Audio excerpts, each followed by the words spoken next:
Cancer బారిన పడితే చికిత్సకు లక్షల్లో ఖర్చవుతుంది.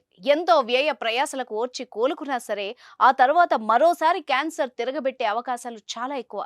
రెండోసారి క్యాన్సర్ సోకితే రోగి శారీరకంగా, మానసికంగా మరింత కుంగిపోతాడు. అయితే రెండవసారి క్యాన్సర్ బారిన పడడాన్ని తప్పించే మందును తాము కనుగొన్నామని చెప్తోంది ముంబై కేంద్రంగా పనిచేసే టాటా ఇన్స్టిట్యూట్. ₹100 ఈ టాబ్లెట్తో క్యాన్సర్ చికిత్స దుష్ప్రభావాలు సైతం తగ్గుతాయని ఆ సంస్థ చెప్తోంది. దీంతో వైద్య రంగంలో గొప్ప ముందడుగు పడ్డట్టుగా అందరూ భావిస్తున్నారు. సుమన్ టీవీ కరీంనగర్ వారి ఆధ్వర్యంలో శివరాత్రి సందర్భంగా మహా శివోత్సవం ప్రెజెంటెడ్ బై ఆర్కే ఈవెంట్స్ మార్చి 8 సాయంత్రం 6 గంటల నుంచి కరీంనగర్లోని ఎస్ఆర్ఆర్ కళాశాల గ్రౌండ్స్ లో.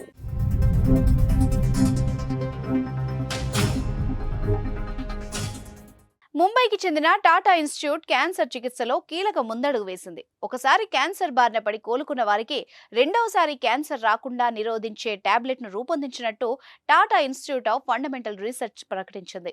ఈ ఔషధాన్ని కనుగొనడం కోసం 10 ఏళ్ల పాటు పరిశోధనలు చేసి చివరకు విజయం సాధించామని టాటా ఇన్స్టిట్యూట్ పరిశోధకులు, డాక్టర్లు తెలిపారు.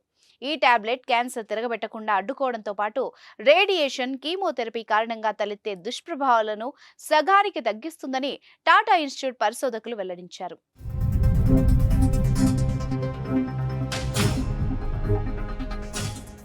ఈ టాబ్లెట్ పనితీరును పరీక్షించడం కోసం మనుషుల్లోని క్యాన్సర్ కణాలను ఎలుకల్లోకి ప్రవేశపెట్టాం. అది ఎలుకల్లో ట్యూమర్ కు దారితీసింది. తర్వాత ఆ ఎలుకలకు రేడియేషన్ థెరపీ, కీమోథెరపీ, సర్జరీ చేపట్టాం. క్యాన్సర్ కణాలు చనిపోయినప్పుడు క్రోమాటిక్ పార్టికల్స్ అనే అతి సూక్ష్మ కణాలుగా విడిపోతాయి. ఈ పార్టికల్స్ రక్తం ద్వారా శరీరంలోని ఇతర భాగాలకు చేరుకుంటాయి. ఇవి ఆరోగ్యవంతమైన కణాలను చేరుకున్నప్పుడు వాటిని క్యాన్సర్ కారకంగా మారుస్తాయి అని టాటా మెమోరియల్ హాస్పిటల్లో సీనియర్ క్యాన్సర్ సర్జన్ గా పనిచేస్తున్న డాక్టర్ రాజేంద్ర బడ్వే తెలిపారు. రేడియేషన్, కీమోథెరపీ లాంటి చికిత్సల కారణంగా క్యాన్సర్ కణాలు చనిపోయే సమయంలో కణరహిత క్రోమాటిన్ పార్టికల్స్ లేదా క్రోమోజోమ్లను రిలీజ్ చేస్తాయి. ఇవి ఆరోగ్యవంతమైన కణాలను క్యాన్సర్ కారకంగా మార్చేస్తాయి. కొన్ని క్రోమాటిక్ పార్టికల్స్ ఆరోగ్యకరమైన క్రోమోజోమ్లతో కలిసిపోయి కొత్త ట్యూమర్లకు కారణం అవుతాయని తమ పరిశోధనలో తేలిందని టాటా మెమోరియల్ సెంటర్ వెల్లడించింది. ఈ సమస్యకు పరిష్కారం కనుగొనడం కోసం డాక్టర్లు రెస్వెరాట్రాల్ అండ్ కాపర్ తో కూడిన ప్రోయాక్సిడిన్ టాబ్లెట్లను ఎలకలకిచ్చారు. ఈ resveratrol and copper chromatin particles ను నాశనం చేసే ఆక్సిజన్ రాడికల్స్ ను ఉత్పత్తి చేస్తాయి. రెస్వెరాట్రాల్ అండ్ కాపర్ ను నోటి ద్వారా తీసుకుంటే కడుపులోకి చేరిన తర్వాత ఆక్సిజన్ రాడికల్స్ ఉత్పత్తి అయి వెంటనే రక్తంలోకి చేరుతాయి.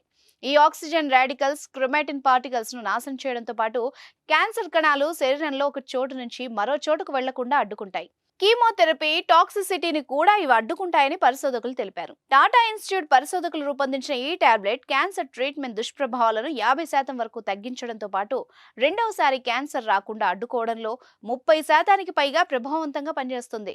ప్యాంక్రియాస్, లంగ్స్, ఓరల్ క్యాన్సర్ పైన ఇది సమర్థవంతంగా పనిచేస్తుంది.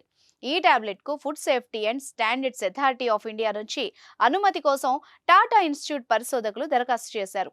అప్రూవల్ వచ్చిన తర్వాత జూన్, జూలై నుంచి ఈ టాబ్లెట్ మార్కెట్లో అందుబాటులోకి వచ్చే అవకాశం ఉంది.